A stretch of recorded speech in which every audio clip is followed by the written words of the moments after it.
Bonjour à tous. Pour illustrer les circuits en série, on va simplement brancher 3 LED en série, forcément, et les relier à une batterie 9 volts. Donc, pour ne pas griller les LED, on va utiliser une résistance. Ici, j'ai choisi 220 ohms. On verra plus tard dans l'article comment calculer cette valeur. Donc ici, j'ai un contact pour relier la prise 9 volts, la batterie 9 volts, pardon. Donc, je relie la bande positive à la première partie de mon breadboard. Voilà. Bon, moi je vais travailler sur la deuxième partie, mais si je la relie à la première partie, c'est parce que je vais simplement y brancher la résistance 220 ohms. Voilà, je la branche. Enfin, si elle veut bien rentrer. Voilà. Donc, pour relier des LED en série, c'est pas bien compliqué. Il suffit simplement que la sortie d'une LED, de la première LED par exemple, soit reliée à l'entrée de la deuxième LED, ainsi de suite. Donc, ce qui est de niveau sortie d'entrée, on a ici la bande positive, donc l'anode, et la bande négative, la cathode.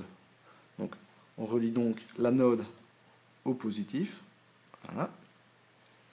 Ensuite, je prends une section conductrice que je relie à la cathode.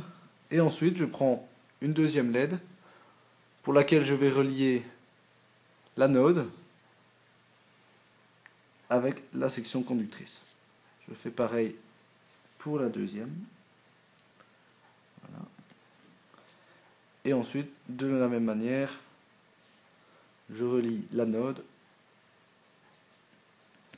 de façon générale à la cathode de la deuxième LED. Donc ici, vous voyez bien, je prends ça.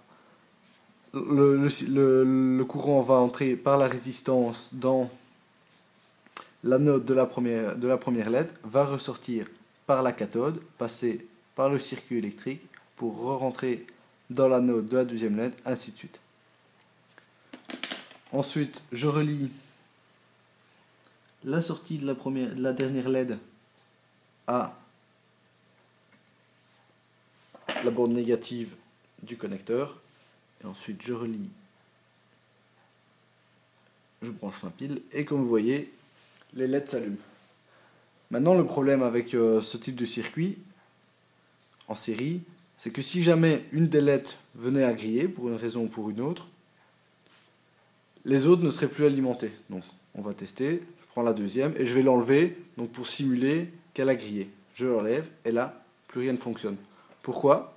Simplement parce qu'ici, une fois que le courant arrive là, il n'y a plus de connexion avec la deuxième section conductrice. Donc le courant ne va pas pouvoir passer parce que le circuit est ouvert en fait.